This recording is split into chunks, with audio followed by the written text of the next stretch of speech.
Առաջին աշխարհամարտում պարտված երկրների Գերմանիայի, Բուլղարիայի, Թուրքիայի, Ավստրո-Հունգարիայի հետ հաշտության պայմանագրեր կնքելու,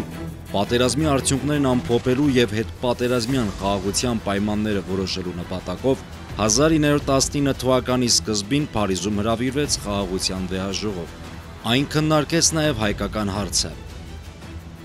1920 թվականի օգոստոսի 10-ին Փարիզի Արվարձան սևերում դաշնակից երկրները, նրանց շարքում նաև Հայաստանի Հանրապետությունը, Թուրքիայի սուլթանական կառավարության հետ ստորագրեցին հաշտության պայմանագիր։ Սևերի պայմանագրով կարծես թե իրականանում էր հայ ժողովրդի դարավոր երազանքը, արևմտյան եւ արևելյան Հայաստանների վերամիավորմամբ ստեղծվում էր միացյալ եւ անկախ Հայաստան։ 1920 թվականի նոյեմբերի 22-ին ԱՄՆ նախագահ Վուդրո Վիլսոնը կայացրեց իրավարար վճիռ հայ-թուրքական սահմանի վերաբերյալ։ Այս վճիռը, որն ստորագրման ու կնքման պահից իսկ վավեր էր, առ այսօր չի իրագործվել։ Ստորագրումից 100 տարի անց իր իրագործմանն է սպասում նաև Սևերի պայմանագիրը։ Փարիզի խաղաղության վեհաժողովն իր աշխատանքներն սկսեց 1919 թվականի հունվարի 18-ին եւ ընդմիջումներով շարունակվեց մինչեւ 1920 թվականի հունվարի 21-ը։ Մասնակցում էին 27 երկրների մոտ 2000 պատվիրակներ։ Վեհաժողովում նախագահում էր Ֆրանսիայի վարչապետ Ժորժ Կլեմանսը։ Վճռական դերը պատկանում էր 4-ի խորհրդին, որի կազմում էին Ամերիկայի Միացյալ Նահանգների, Մեծ Բրիտանիայի, Ֆրանսիայի եւ Իտալիայի ղեկավարները։ Խորհրդի նիստերին վեհաժողովի մասնակից մյուս պետությունների ներկայացուցիչները հրավիրվում էին միայն այն ժամանակ, երբ քննարկվում էին նրանց վերաբերող հարցեր։ Հայաստանի Հանրապետությունը վեհաժողովին մասնակցելու պաշտոնական հրավեր թեև չէր ստացել, սակայն ոգևորված էր այն հույսով, որ դաշնակիցների համար հայերի թափած այրունը կգնահատվի եւ Արևմտյան Հայաստանը վերջապես կստանա իր ազատությունն ու անկախությունը։ Հայ ժողովուրդը դրա իրավունքը ձեռք էր բերել առաջին համաշխարհային պատերազմում դաշնակից տերությունների հետ իր ռազմական համագործակցության շնորհիվ։ Միայն ռուսական բանակի շարքերում հայ մարտիկների թվականակն անցնում էր 200,000-ից, հազարավոր հայեր մարտնչում էին դաշնակից տերությունների բանակներում։ Հայաստանի Հանրապետության կառավարությունն ու արևմտահայերը պատվիրակություններ ուղարկեցին Փարիզ։ Հայաստանի Հանրապետության պատվիրակության կազմում էին Ավետիս Ահարոնյանը, նախագահ Միքայել Պապաջանյանը եւ Համո Օհանջանյանը։ Արևմտահայերի պատվիրակությունը ղեկավարում էր եգիպտահայ մեծահարուստ Պողոս Նուբար-փաշան։ Պատվիրակության կազմում էին Արշակ Չոպանյանը, Վահան Թեքեյանը եւ ուրիշներ։ Փարիզում հայկական պատվիրակություններն անջատ հանդիպումներ ունեցան տարբեր երկրների դիվանագիտական առանձին ներկայացուցիչների հետ, սակայն վեհաժողովը Հայաստանի պատվիրակներին, այսպես ասած, չէր ուզում նկատել։ Այդ կապակցությամբ գաղութահայերը բողոքի ձայն բարձրացրին։ Ցույցեր տեղի ունեցան Փարիզում, Շվեյցարիայում, Անգլիայում, Իտալիայում, Բելգիայում եւ Եվրոպայի այլ երկրներում։ 1919 թվականի փետրվարի 10-ին Ավետիս Ահարոնյանը հանդիպում է Ֆրանսիայի արտաքին գործերի նախարար Ստեֆան Պիշոնի հետ եւ ներկայացնում հայերի մասնակցությունը առաջին համաշխարհային պատերազմին։ Կովկասում մենք մենակ բռնեցինք ռուսների լքած ճակատը, որ կարող եմ ասել հպարտությամբ իմ ազգի համար դարձավ հայկական ճակատ։ Անուն դաշնակիցների, անուն Ֆրանսիայի ամբողջ 8 ամիս մենք կռվեցինք թուրք-թաթարական քրդական կոալիցիայի դեմ։ Ահարոնյանն իր հանդիպումներում նշում էր, որ հայ ժողովուրդը մեծ զրկանքներ է կրել, սակայն ջանք չի խնայել դաշնակիցների ընդհանուր թշնամիների դեմ կռվելու հարցում։ Նա հատկապես ընդգծում էր հայերի ռազմական դերակատարությունը բոլշևիկյան հեղափոխությունից եւ ռուսների հեռանալուց հետո։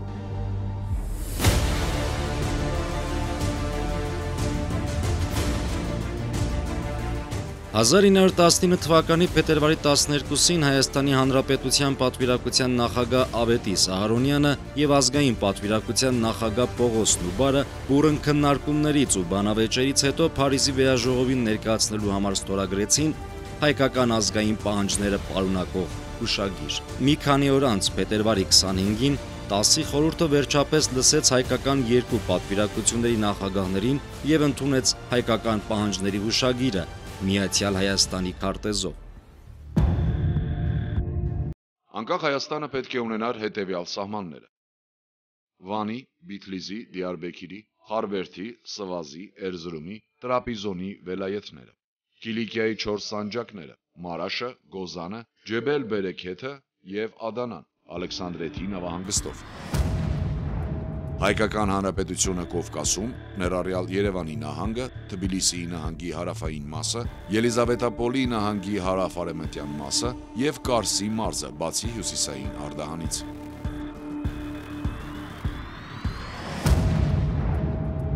Հայկական ներկայացուցիչները վեհաժողովի անդամներին են բաժանում իրենց կազմած հուշագիրը, որտեղ ոչ միայն Հայաստանի սահմաններն էին նշված, այլև կարևորված էր մանդատի խնդիրը։ Հայաստանն առնվազն 20 տարով պետք է դրվեր դաշնակիցների կամ ազգերի լիգայի ընդհանուր հավաքական մանդատի ներքո։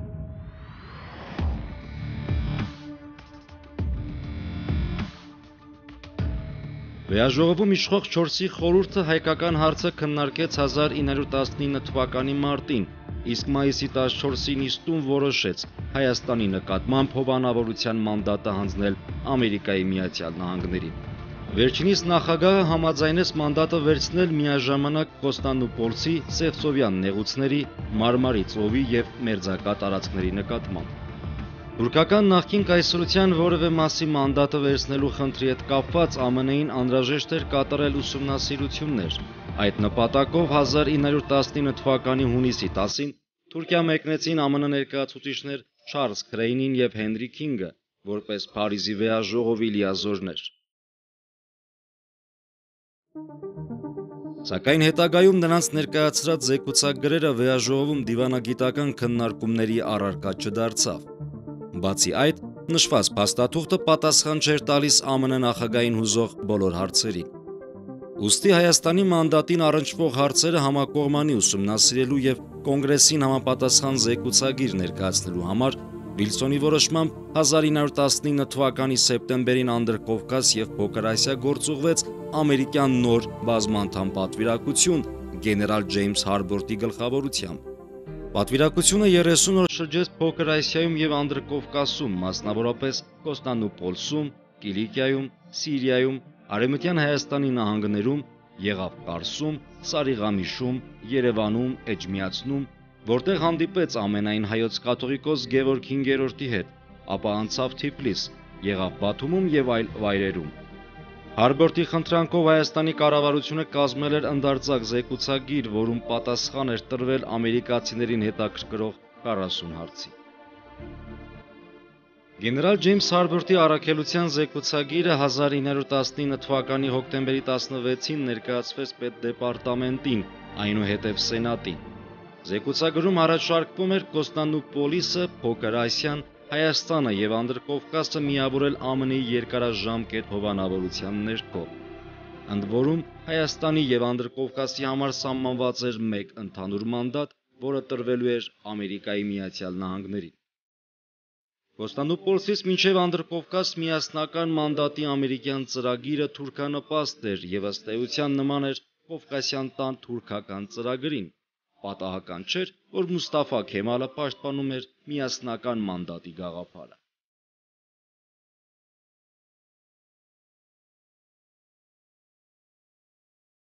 Մինչ կվճռվեր Հայաստանի մանդատի հարցը, կարևոր էր, որ Հայաստանի Հանրապետությունը որպես անկախ պետություն ճանաչվեր դաշնակից երկրների եւ Ամերիկայի Միացյալ Նահանգների կողմից։ 1919 թվականի խոր աշնանը դաշնակից երկրները լուրջ քննարկման խնդիր դարձրին Անդրկովկասի հանրապետությունների ճանաչման հարցը։ Հայաստանի Հանրապետության ճանաչման հարցում դաշնակից երկրները հարցը կապում էին Թուրքիայի հետ կնքվելիք համաձայնագրի եւ բոլշևիկների դեմ պայքարում Հայաստանի վճռականության դրսևորման հետ։ Ի վերջո 1920 թվականի հունվարի 19-ին Փարիզում տեղի ունեցած ԱՄՆ-ի, Մեծ Բրիտանիայի, Ֆրանսիայի, Իտալիայի եւ Ճապոնիայի ղեկավարների նիստում որոշվեց ճանաչել նաեւ Հայաստանի կառավարությունը, այն պայմանով, որ այդ ճանաչումը չի կարող կանխորոշել այդ պետության վերջնական սահմանների հարցը։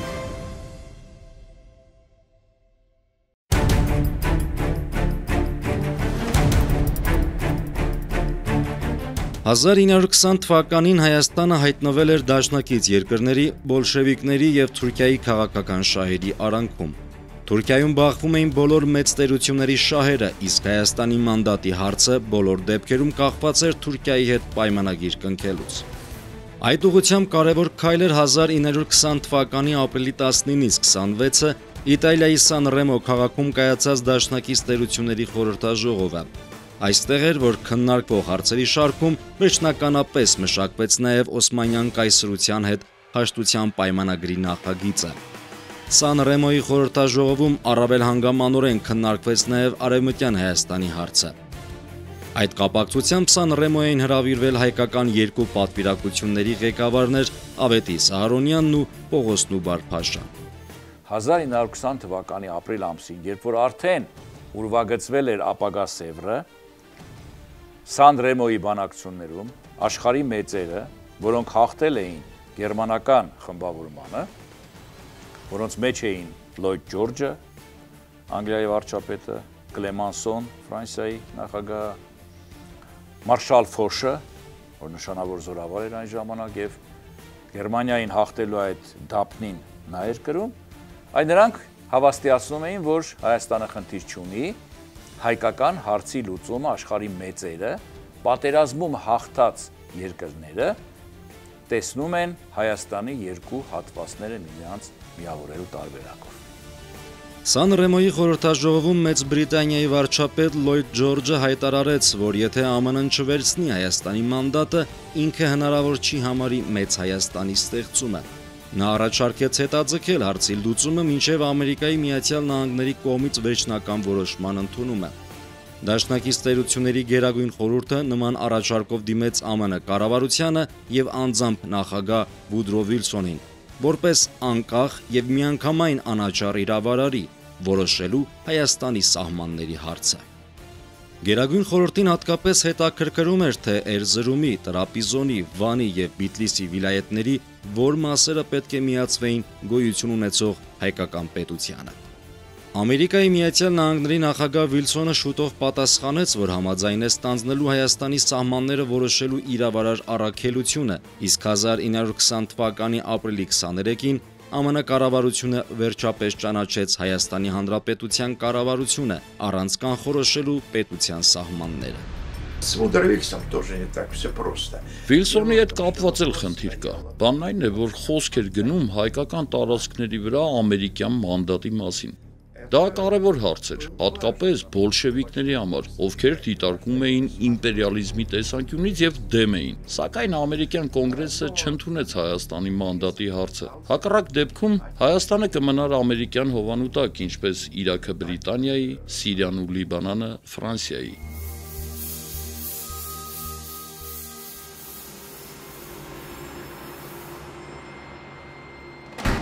Թուրքիայի ասիական տարածքների բաժանման հարցում առաջացած հակասությունները ստիպում էին դաշնակիցներին հետաձգել Թուրքիայի հետ հաշտության պայմանագրի ստորագրումը։ Վերջապես այն ստորագրվեց 1920 թվականի օգոստոսի 10-ին Փարիզի Արվարձան Սևրում։ Թուրքիայի սուլտանական կառավարության հետ դաշնակից երկրների շարքում պայմանագիրը ստորագրեց նաև Հայաստանը, իդեմս նրա պաշտոնական պատվիրակության նախագահ Ավետիս Ահարոնյանի։ Սևերի պայմանագիրը բաղկացած էր 13 մասից, ընդգրկելով 433 հոդված։ Հայաստանին ամբողջությամբ վերաբերում էին պայմանագրի 3-րդ մասի 6-րդ բաժնի 88-ից 93-րդ հոդվածները։ Հայաստանի հետ առնչվում էին նաև 125, 142, 144, 251, 252 եւ 277-րդ հոդվածները։ Սևերի պայմանագրի 88-րդ հոդվածով Թուրքիան եւ Հայաստանը, ինչպես նաեւ պայմանավորվող մյուս կողմերը համաձայնում էին Էրզրումի, Տրապիզոնի, Վանի, Բիթլիսի նահանգներում Թուրքիայի եւ Հայաստանի միջև սահմանազատումը թողնել ԱՄՆ նախագահ Վուդրո Վիլսոնի իրավարարությանը եւ ընդունել նրա որոշումը, ինչպես նաեւ համաձայնում էին այն բոլոր միջոցառումների հետ, որոնք նա կարող էր առաջարկել Հայաստանին դեպի ծով ելք տալու եւ հիշյալ սահմանագիծը հատող Օսմանյան ցանկացած տարածքներն ապառազմականացնելու վերաբերյալ։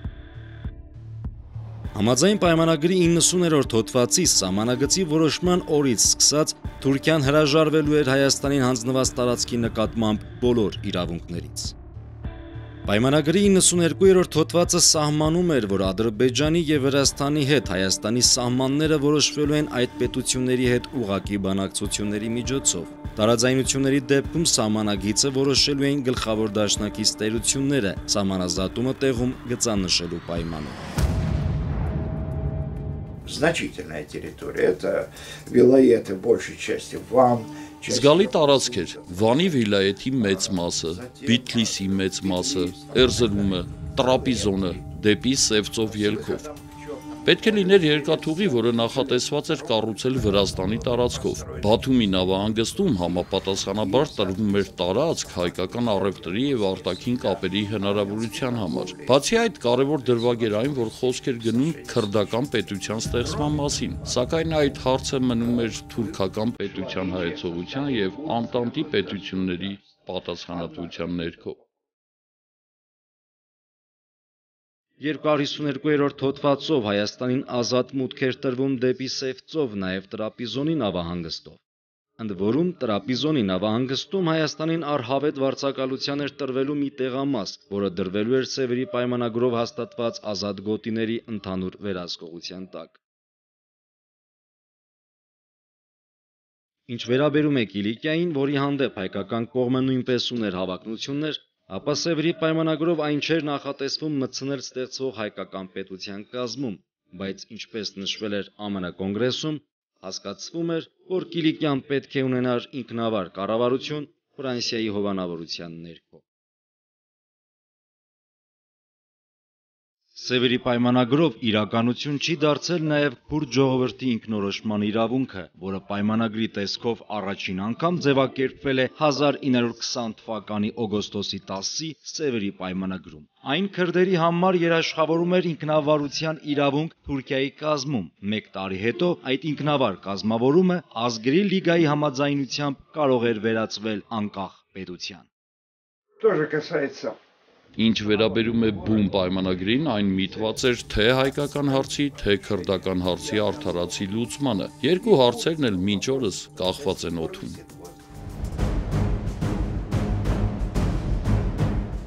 Սևերի պայմանագրի ստորագրումը չէր վկայում, թե հարթվել էին դաշնակից տերությունների միջև Փոքր Ասիայում գոյություն ունեցող տարաձայնությունները։ Ընդհակառակը, դրանք ավելի հստակեցվել էին ու դարձել անհաղթահարելի։ Նրանց բոլորին էլ արդեն հայտնի էր, որ Քեմալը ձեռքի տակ ուներ 150 հազարանոց լավ զինված ու կարգապահ բանակ, որի դեմ եվրոպական դաշնակիցներից եւ ոչ մեկը զենք գործադրելու մտադրություն չուներ։ Սևերի ստորագրման պահին քաղաքական ուժերի վերադասավորումը ծառայեց Թուրքիայի շահերին։ Անտանտի տերությունների հակաթուրքական վճռական դիրքորոշումը փոխարինվեց Քեմալի հետ լեզու գտնելու եւ նրան խորհրդային Ռուսաստանի դեմ ուղղելու քաղաքականությամբ։ Իրենց հերթին քեմալականները երկակի խաղ խաղալով սկսեցին մերձենալ խորհրդային Ռուսաստանին։ Ցավալիորեն այստեղ պիտի նշել, որ արևմուտքի երկրները, որոնք ստորագրեցին, իհարկե նրանց գործողությունների մեջ կար նաև որոշակի վերապահում, որ փաստաթղթային հիմքով մենք ձեզ ենք հանձնում ձեր հայրենիքը եւ ուզում ենք ապագայում տեսնել հզոր Հայաստան, գուցե կար նաև այդպիսի անկեղծ ցանկություն, որովհետեւ տվյալ դեպքում Անգլիայի համար շատ ձեռնտու էր, որ Հայաստանը լիներ որպես դաշնակից երկիր այդ տարածաշրջանում մինչև 160,000 քառակուսի կիլոմետր ունեցող երկիր, ելքով դեպի Սևծով, որ Անգլիայի համար շատ կարևոր էր, եւ պատահական չէ, որ Լոյդ Ջորջը բանակցությունների ժամանակ հայկական պատվիրակությանն ասում էր, որ դուք ուշադրություն դարձրեք ավելի շատ Տրապիզոնի վրա, քան թե նույնիսկ Էրզրումի վրա, եւ ասում որ Էրզրումում թրքությունը շատ է, բավական ուժեղ է, այնտեղ ցեղասպանություն ավելի ահավոր ձևով է տեղի ունեցել, արմատախիլ է արվել հայությունը այնտեղից, իսկ ելքը դեպի արտաքին աշխարհ շատ կարևոր է։ Արևմուտքը սկսել էր նաեւ զգուշանալ, որ եթե մենք Հայաստանի օգտին նաեւ ռազմական ուժ գործադրենք եւ Սևերի պայմանագրի 88-ից 93-րդ հոդվածները կյանքի կոչենք եւ տեսնենք հզոր Հայաստան, բա որ հանկարծ այդ Հայաստանը խորհրդայնանա եւ մենք մեր ձեռքով կստեղծենք մեզ հակադիր ուժ, որտեղ խորհրդային Ռուսաստանի եւ Արևմուտքի հարաբերությունները ծայրաշրջան այդ ժամանակ սրված էին։ Спасли турок в значительной степени. Большевики. Թուրքերին մեծ հաշվով փրկեցին բոլշևիկները եւ այս ճշմարտությունից ոչ միտեղ չես փախչի։ Նամակը, որը Քեմալը հասցեագրել էր Լենինին, բավականին երկար գնաց, բայց հասավ հասցեատիրոջը։ Նամակում թուրքական ազգային շարժման ղեկավարը վստահեցնում էր, որ ինքը պատրաստ է բոլշևիկների հետ միասին պայքարել իմպերիալիզմի, անտանտի եւ ընդհանուր թշնամիների դեմ, եւ բնական է, որ բոլշևիկները դրան արձագանքեցին։ Գոյություն ուներ պերմանենտ հեղափոխության տեսություն, որի գլխավոր կրողը այդ ժամանակ Տրոցկին էր։ Այստեղ Թուրքիան դիտարկվում էր որպես պատուհան դեպի իսլամական աշխարհ, կամուրջ դեպի արևելք, ամբողջական համաշխարհային հեղափոխության համար, եւ Քեմալը աջակցում էր այս գաղափարին։ Չնայած բոլշևիկները սթափ էին գնահատում, որ սա իրականում կապիտալիստական ուղի էր, այնուամենայնիվ կար կապիտալիզմի միջոցով անցում սոցիալիզմին ձևակերպումը, որն այդ ժամանակ համարվում էր արդիական խորհրդային Ռուսաստանի ղեկավարության համար։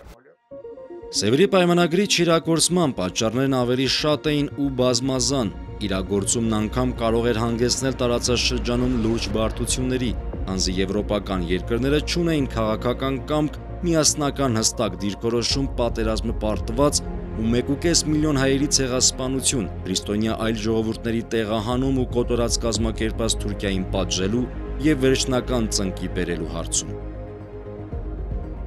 Конечно, Северский договор. Իհարկե, Սևրի պայմանագիրը ուղղված էր արդարության վերականգմանը եւ պիտի նպաստեր հայոց ցեղասպանությունից փրկվածների վերադարձին, նրանք ովքեր մնացել էին։ Հիշենք, որ միայն Ռուսաստանը ապաստանել էր 300-ից 400 հազար հայի, բայց դա տեղի չունեցավ։ Պայմանագիրը չվավերացվեց ոչ միայն Օսմանյան կայսրության կողմից, թեև պիտի ասել, որ այն ժամանակվա կառավարությունը ազդեցություն չուներ, իսկ պարլամենտը ուղղակի ցրվել էր անտանտի պետությունների կողմից։ Այդ կերպ Սևրի պայմանագրի նշանակությունը, ինչպես նաև այն որոշումները, որ առաջարկվել էր Վուդրո Վիլսոնի կողմից, ունեցան միայն բարոյական նշանակություն ժամանակակից մարդու համար։ Կարելի էր խնդիրը արդար լուծել, բայց այդպես էլ չլուծվեց։ Իսկ Լոզանի պայմանագրով հաստատվեց այն, ինչ հիմա կա։ Արդյունքը մեկն էր, ոչ միայն հայերին թույլ չտվեցին վերադառնալ, այլև շարունակեցին ոչնչացնել։ Շատ հայեր ողջ մնալու համար ընդունեցին իսլամ կամ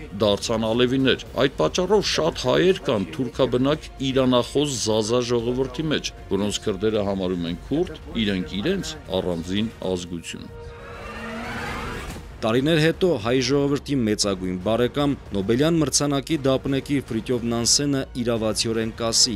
«Վայ հայերին, որ նրանք երբևիցե ներքաշվել են եվրոպական քաղաքականության մեջ։ Շատ ավելի լավ կլիներ նրանց համար, եթե Հայաստանի անունը երբևէ չարտասաներ եվրոպական որևէ դիվանագետ»։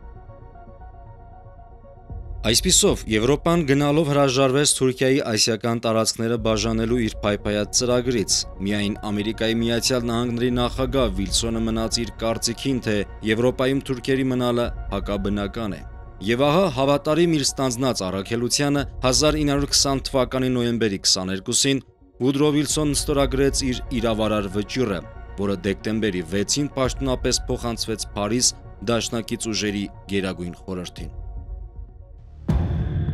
Ամերիկայի Միացյալ Նահանգների նախագահի որոշումը Թուրքիայի եւ Հայաստանի միջև սահմանի, Հայաստանի դեպի ծով ելքի եւ հայկական սահմանին հարակից թուրքական տարածքի ապառազմականացման վերաբերյալ 22 նոյեմբերի 1920 թվական։ Վիլսոնի որոշման համաձայն հայ-թուրքական սահմանագիծը սկսվում էր Սև ծովից, իջնում դեպի հարավ մինչև Եփրատի ծունկը, թեքվելով դեպի արևելք Մնձուրի լեռնաշղթայի վրայով մոտենում էր Բյուրակնին, այնուհետև ուղղվում դեպի հարավ-արևելք, կտրում Արածանին, ապա հայկական Տավրոսի հետ աղեղվում էր դեպի արևելք եւ հանգում պարսկական սահմանագծին։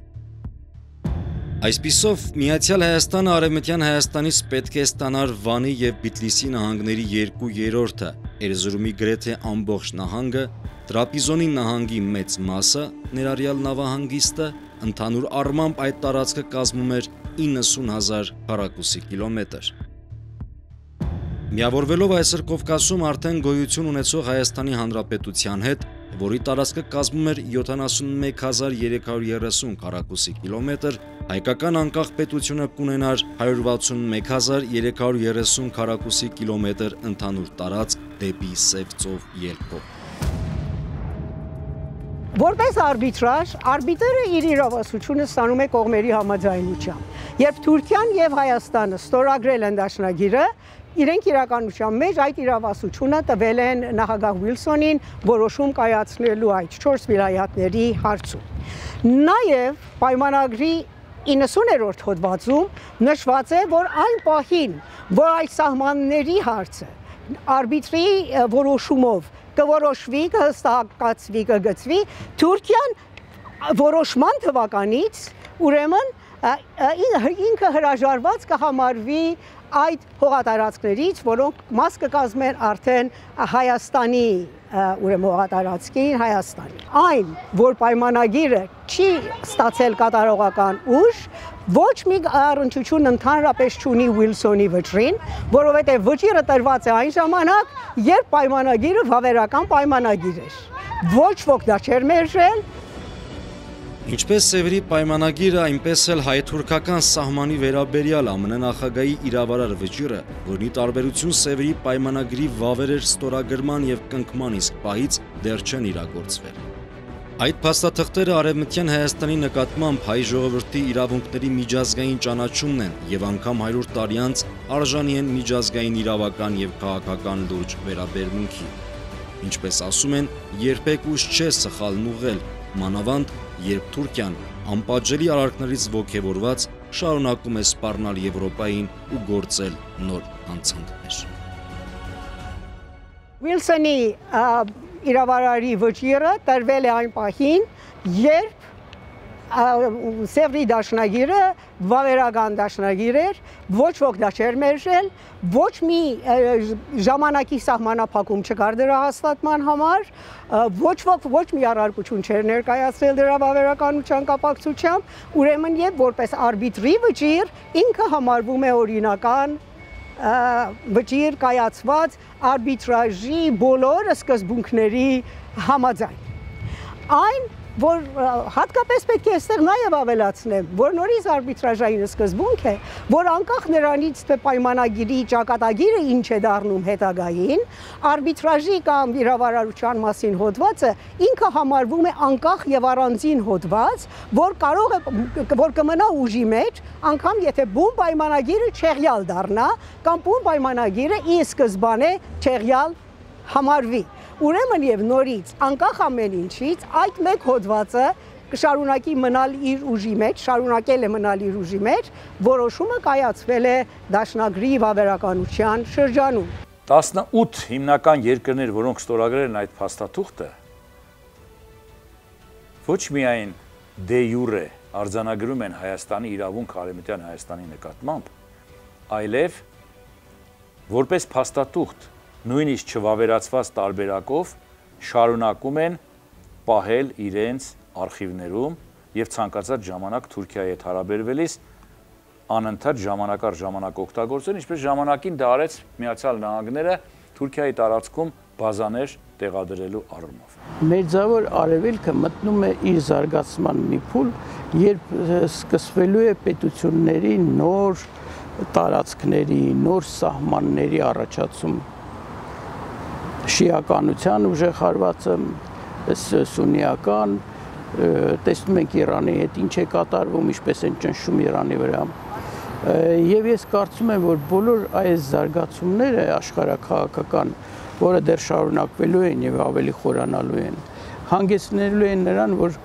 անհրաժեշտություն է առաջանալու մի նոր միջազգային պայմանագրի, որը կկրկնի Սևրի պայմանագիրը, որը նոր մերձավոր արևելք կստեղծի։ Եվ էլի որպես նախադեպ ուզած պետք է անդրադառնան Սևրի պայմանագրին։ Գիտեք, եվրոպական արդեն տարբեր ղեկավարներ են ասում, որ մեզ անհրաժեշտ է նոր Սևրի պայմանագիր։ Հիմա իհարկե դեռ վաղ է, բայց այդ գործընթացները կխորանան, կզարգանան։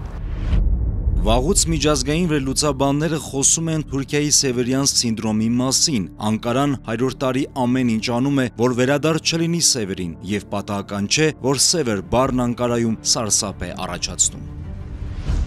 Սևրի սինդրոմ, Թուրքական հասարակության շրջանում տարածված համոզմունք, համաձայն որի արտաքին ուժերը, հատկապես արևմուտքը, նպատակամղված է թուլացնել եւ կազմաքանդել Թուրքիան։ Ըստ թուրք պատմաբան Թաներ Ակչամի, Սևերյան սինդրոմը ինքնին ժողովրդի շրջանում տարածված այն մտավախությունն է, թե կան ուժեր, որոնք շարունակաբար ձգտում են ոչնչացնել մեզ, եւ որ պետք է պաշտպանել թուրքական պետությունը այսօրինակ վտանգներից։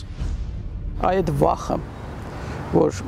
կորցրեցին իրենք առաջի համաշխարհային պատերազմից հետո իրենց խոշոր պետությունը, սա շատ խորը մտել է թուրքական վերնախավի աշխարհանկալման մեջ։ Տեսեք, արդեն 100 տարի է անցել Սևրի պայմանագրից, բայց այդ վախը շատ իրական է թվում Թուրքիային։ Ինչու եւ ինչպես է դա արտահայտվում, որովհետեւ Սևրում տեղի ունեցավ թուրքական այսպես մտածելակերպի տեսակետից մի ահավոր երևույթ, երբ բոլորը իրենց դեմ էին, իրենք մնացել էին միայնակ եւ ստիպված էին ստորագրել պարտված վիճակում ստորագրել Սևրի պայմանագիրը։ Հիմա այդ վախը, որ կարող են իրենք միայնակ մնան եւ ստիպված լինեն ճնշումների ներքո արդեն կորցնեն այն տարածքները, որ հիմա ունեն, դա էլ հենց Սևրի պայմանագիրն է, Սևրի սինդրոմն է իրենից ներկայացնում։ Եվ դա արկա է շատ եւ շատ թուրք ղեկավարների մոտ, օրինակ բերեմ Էրդողանը, որը հայտնի է իր այսպես ռազմատենչ հայտարարություններով եւ այլն։ Ինքը տարեկան մի քանի անգամ հիշատակում է Սևրը։ Այս վերջերս էլ սրանից մի քանի շաբաթ առաջ կապված Լիբիայում տեղի ունեցող իրադարձությունների հետ, որ կարծես թե Սևրի հետ ինչ պետք է կապ ունենա, նա էլի հիշատակեց Սևրը, նա ասում է, եթե մենք չմիջամտենք Լիբիայում, ապա կկրկնվի Սևրը մեր նկատմամբ։ Այսինքն նույնիսկ հիմակվա իրենց այդ ավանտյուրիստական, ագրեսիվ արտաքին քաղաքականությունը եւ Թուրքիայից այդքան հեռավորության վրա գտնվող մի երկրում Թուրքիան զենք է տեղափոխում, զորք է տեղափոխում, հազարավոր վարձկաններ եւ այնտեղ արդեն միջամտում է ռազմական գործողություններին, ինքը պայմանավորում է, որ Սևրի վախով, որ եթե սա չանենք, մեր նկատմամբ կկրկնվի Սևրը։ Ես կարծում եմ, որ Սևրի դաշնագրի կնքումից ճիշտ 100 տարի անց շատ ավելի մեծ հեռանկարներ են բացվում այն կյանքի կոչելու համար, որովհետեւ դուք տեսեք թուրքական ղեկավարության այն քաղաքականությունը, որ Դավութ Օղլին էր ժամանակին առաջ քաշել 0 խնդիրներ հարևանների հետ, ամբողջապես տապալվեց եւ գուցե պատճառներից մեկն էլ այն էր, որ Դավութ Օղլուն այդ պատճառով հեռացվեց իր պաշտոնից, եւ այսօր Թուրքիան 100% խնդիրներ հարևանների հետ վիճակում է գտնվում, ընդհանուր մինչեւ օրինակ Վրաստանի, որ այդ լավ հարաբերություններ ուներ, բայց այն բանից հետո, երբ որ չկարողանալով իր կայսերական նկրտումները զսպել,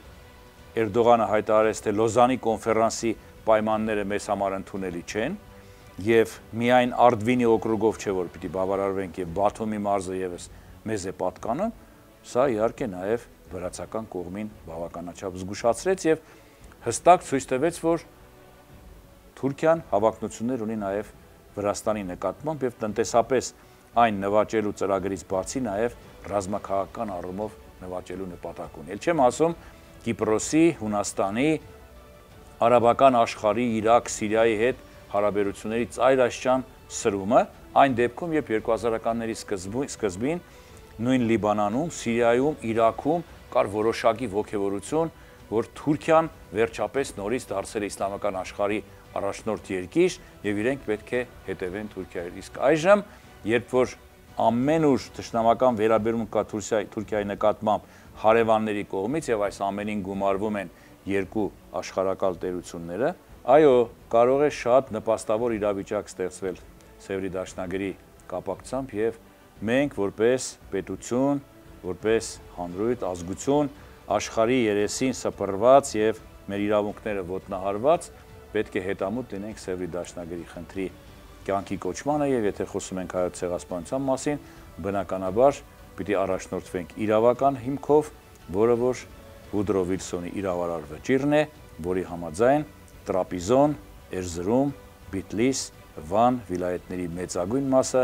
պիտի տրամաբանորեն մաս կազմի Հայաստանի Հանրապետության։ Այսպիսով Սևերի պայմանագրի եւ Վուդրո Վիլսոնի իրավարար վճռի չիրագործումը արդեն 100 տարի իրենց ազդեցությունն են թողնում աշխարհաքաղաքական իրողությունների եւ գլոբալ անվտանգության վրա։ Այս ամենը գնալով ավելի ակնառու է դառնում։ Նաեւ դրա հետևանքով է այսօր Մերձավոր Արևելքը վերածվել եռացող կաթսայի, իսկ Թուրքիան դարձել ել ավելի սանձարձակ ու հավակնոտ։ Հայկական լեռնաշխարհը եւ Հայաստանի Հանրապետությունը ըստ Սևրի պայմանագրի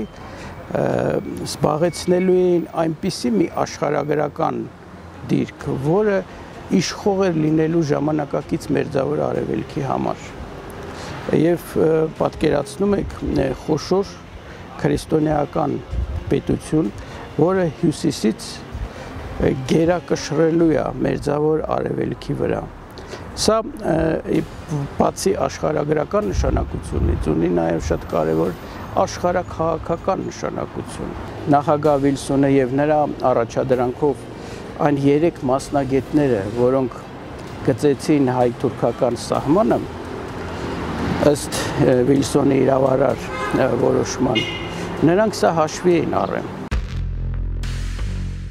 Սևերի պայմանագրի չիրագործման ծանր հետևանքները հայերից բացի այսօր զգում է նաև աշխարհի հնագույն ժողովուրդներից մեկը՝ բազմամիլիոնանոց քուրդ ժողովուրդը։ Տասնյակ տարիներ նրանք Թուրքիայի կողմից ենթարկվում են անասելի հալածանքների ու տառապանքի, երազում պետականության ստեղծման մասին։ И для всех, и для курдов, и для армян Եվ քրդերի, եւ հայերի համար Սևրի պայմանագիրը հույս էր, շատ կարևոր հույս, որը չիրականացավ։ Փառք Աստծո կա հայոց պետականություն, անկախ պետություն, ավելի ճիշտ երկուսը, նաեւ Լեռնային Ղարաբաղը, որոնք թեև ապրում են ծանրագույն պայմաններում, այդ թվում Ադրբեջանի ու Թուրքիայի ստեղծած շրջափակման, բայց պայքարում են իրենց անկախության համար ու նաեւ հիշում Սևրի պայմանագրի մասին, որն իրենց պատմության կարևորագույն էջերից է, թեև չիրականացված, բայց հույսը, որ միլիոնավոր տարագիր հայեր կարող են վերադառնալ իրենց բնօրանը, մնում է։ Տրամաբանությունը պատմության զարգացման մեզ հուշում է, որ վաղ թե ուշ պետք է Մերձավոր Արևելքում առաջանա քրդական պետություն։ Չի կարող այդպիսի խոշոր ժողովուրդ, բազմամիլիոնանոց ժողովուրդ, վերջինը այդպես մեծ ժողովուրդն է, որ չունի պետականություն։ Վաղ թե ուշ պետք է ստեղծվի այդ պետականությունը քրդական Մերձավոր Արևելքում, ինչ որ մի տարածքի վրա։ Եվ այս առումով Սևրի պայմանագիրը ստանում է շատ կարևոր արդիականություն։ Ինչու, որովհետև միակ միջազգային փաստաթուղթը, միջազգայինորեն ընդունված, ստորագրված, որտեղ խոսվում է քուրդ ժողովրդի իրավունքների մասին, որպես ինքնավարություն ստեղծելու իրավունք եւ հետո էլ բարենպաստ պայմանների դեպքում անկախ պետականություն ունենալու դեպքում, դա Սևրի պայմանագիրն է։ Այսինքն, երբ որ քրդական պետության ստեղծման անհրաժեշտությունը սկսի մոտենալ դառնալու իրականություն, աշխարհի մեծ տերությունները, որոնք այդ գործընթացը փորձելու են կառավարեն, ուզած թե չուզած անդրադառնալու են Սևրի պայմանագրին, որպես նախադեպ։ Եվ դառնալու է Սևրի պայմանագիրը մեկ անգամ եւս սեղանի փաստաթուղթ տարբեր պետությունների համար։ Եվ այս պայմաններում մենք պետք է պատրաստ լինենք։ Պետք է պատրաստ լինենք մեր խոսքը ասելու համար։ Այն, որ Սևրը ստորագրած երկրներից ոչ մեկը պաշտոնապես Սևրի չի հրաժարվել, սա պատահական չէ։ Ոմանք կարծում են, թե եթե դրան հաջորդել է Լոզանի կոնֆերանսը, Լոզանի կոնֆերանսը ուղղակիորեն Սևրի հաջորդ պայմանագիրը դիտարկելը սխալ է, որտեղ Լոզանի կոնֆերանսը հիմնականում այլ տիպի խնդիրներ է շոշափել, քան թե Սևրի դաշնագրի խնդիրներ, եւ այդ երկրների ղեկավարները բնականաբար մշտապես ունենալով Թուրքիայի հետ շահեր, այս պայմանագիրը արխիվում պահելով փաստորեն իրենց ձեռքին խաղակարտ են պահում Թուրքիայի դեմ հարաբերություններում, մի բան, որ միշտ արվել է հայկական հարցի տարբերակում, եւ հայկական հարցը այսօր իրավական ձևակերպումով գտնվում է իրենց ձեռքին, որտեղ հայկական հարցը թե ժամանակին ընկալվել է որպես բարեփոխումների խնդիր, այժմ այն ընկալվում է տարածքային եւ նյութական հատուցման վեճ, նյութական հատուցման խնդիր, եւ բարեբախտաբար մեր հանրությունը եւս կամաց-կամաց մոտեցումները փոխել է, որ հայոց ցեղասպանության խնդրում մենք չպետք է բավարարվենք բացարձակապես, չպետք է բավարարվենք ճանաչման գործընթացով եւ պետք է առաջ մղենք հատուցման խնդիրը եւ ուրախություն մեզ բոլորիս զուտ իսլամական երկրներից Սիրիայի խորհրդարանի կողմից հայոց ցեղասպանության բանաձևի մեջ հենց սկզբում արձանագրվում է Արևմտյան Հայաստան հասկացությունը աշխարհագրական, որը փաստում է մեր իրավունքը Արևմտյան Հայաստանում եւ հենց այնտեղ էլ հայրենազրկվելու իրողությունը 1915-23 թվականներին։ Ըստ իս աշխարհաքաղաքական հարթության վրա գոյություն ունեն 3 կարևոր գործոններ, որոնք հնարավորություն են տալիս, որ մոտակա ապագայում կամ մի քիչ ավելի ուշ ապագայում Սևրի պայմանագիրը ստանա արդիականություն։ Առաջինը դա քրդական պետականության առաջացման անհրաժեշտությունն է Մերձավոր Արևելքում։ Երկրորդը Թուրքիայի ազգային քաղաքականությունն է, մասնավորապես ուղղված քուրդ ժողովրդի դեմ, որը իմ խորին համոզմամբ վաղ թե ուշ վերաճելու է լայնածավալ ցեղասպանության քաղաքականության։ Եվ սա նույնպես դարձնում է Սևրի պայմանագիրը արդիական, քանի որ Թուրքիան այն ժամանակ հայտնվելու է կործանման եզրին։ Եվ երրորդը դա Մերձավոր Արևելքի ներկայիս իրավիճակն է։ Այսինքն այն Մերձավոր Արևելքի, որը ստեղծվել է Սևրի պայմանագրով հիմնականում զգալի չափով եւ որը հիմա արդեն քայքայվում է։ Եվ այստեղ առաջանում է նոր նմանատիպ պայմանագրի անհրաժեշտություն։ Իսկ դա նշանակում է, որ Սևրի պայմանագիրը պետք է լինի նորի հիմքում, որպես նախատիպ։ Սևրը իր յուրահատուկ տեղ ունի մեր արդի պատմության մեջ։ Սևրի դաշնակիրը համաշխարհային հանրության միջազգային ուժերու բարդամուրհակն է Հայաստանի եւ հաջողության հանդեպ։ Անորոշ է, որ հայապական դաշնակցության համար Սևրի դաշնակրի սահմանները մեր հիմնակարն են պահանջատիրության, Թուրքիայի հողային պահանջատիրության եւ բնականաբար մենք կնկատենք, որ այդ դաշնակիրը ունի իր հատուկ դերը, իր հատուկ արժեքը եւ այս տարի, որ կնշենք անոր 100-ամյակը, համաշխարհային հանրության ավելի ու ավելի պիտի ներկայացնենք անոր արժեքը, պիտի ներկայացնենք անոր անժամանացելի լալու իրողությունը եւ անոր ընկերակցող անշուշտ նախագահ Ուիլսոնի իրավարար վճռի հարցը։ Հայապական դաշնակցության համար, ինչպես գիտեք, վերջին տարիներուն հողային պահանջատիրության խնդիրը առաջնագակ տեղ ունի։ Եվ այդ ուղղությամբ տարված աշխատանքները եկան փաստելու անգամ եւս, որ Սևրի դաշնակրի գծած սահմաններով, ինչ կվերապերի Թուրքիո, առավել այլ հարաբերական հողերով, որոնք հայերով բնակված են, մենք ունենք մեր ամբողջական Հայաստանի պատկերացումը, եւ այդ ուղղությամբ բացած ենք նոր էջ, որոնելու նաեւ քաղաքական հարթագենանտին իրավական եւ այլ երեսները մեր պահանջատիրության։ Եվ ուրախ ենք ասելու, որ բավական ճամփա գտած ենք անոր եւ հուսանք, որ պիտի կա օրը, որ Հայաստանի Հանրապետությունն ինք այս հարցին վերաբերի ամենայն լրջությամբ եւ պատրաստ է պետք է հաստատածը, որպեսզի մեր ժողովրդի պահանջները ստանան նաեւ իրավական իրավունք։ Արժևորելով 1915 թվականի միջազգային հանրության կողմից Անտանտի պետությունների մայիսի 24-ի համատեղ հռչակագրով հայ ժողովրդի դեմ իրականացված ծանրագույն հանցագործությունը պատմության մեջ առաջին անգամ որպես մարդկության եւ քաղաքակրթության դեմ իրականացված հանցագործություն որակումը եւ Օսմանյան իշխանություններին պատասխանատվության կանչելու հանգամանքի շեշտադրումը, ինչպես նաեւ 1920 թվականի օգոստոսի 10-ին Սևրի հաշտության պայմանագրի եւ 1920 թվականի նոյեմբերի 22-ի ԱՄՆ-ի նախագահ Վուդրո Վիլսոնի իրավարար վճռի դերը եւ նշանակությունը հայոց ցեղասպանության հետևանքների հաղթահարման հարցում։ Առաջին, ոգեկոչում է հայոց ցեղասպանության 1.5 միլիոն անմեղ զոհերի հիշատակը եւ երախտագիտությամբ խոնարհվում կյանքի ու մարդկային արժանապատվության համար պայքար մղած նահատակ եւ վերապրած հերոսների առջեւ։ Երկրորդ, վերահաստատում է Հայաստանի եւ հայ ժողովրդի հանձնառությունը շարունակելու միջազգային պայքարը ցեղասպանությունների կանխարգելման, ցեղասպանության ենթարկված ժողովուրդների իրավունքների վերականգնման եւ պատմական արդարության հաստատման համար։ Վուդրո Վիլսոնի իրավարար վճիռը վերջնական է եւ պարտադիր կատարման համար։ Այն չունի ժամանակային սահմանափակում եւ նրա կարգավիճակը կախում չունի վճռի հետագա ճակատագրից։ Միջազգային իրավունքը մասնավորապես Հաագայի միջազգայնագրի 1907 թվականի կոնվենցիայի 81-րդ հոդվածը, որով ամփոփվել եւ ամրագրվել է իրավարար վճիռների կարգավիճակը, ընդհանրապես չի նախատեսում վճռի չեղյալ հայտարարում։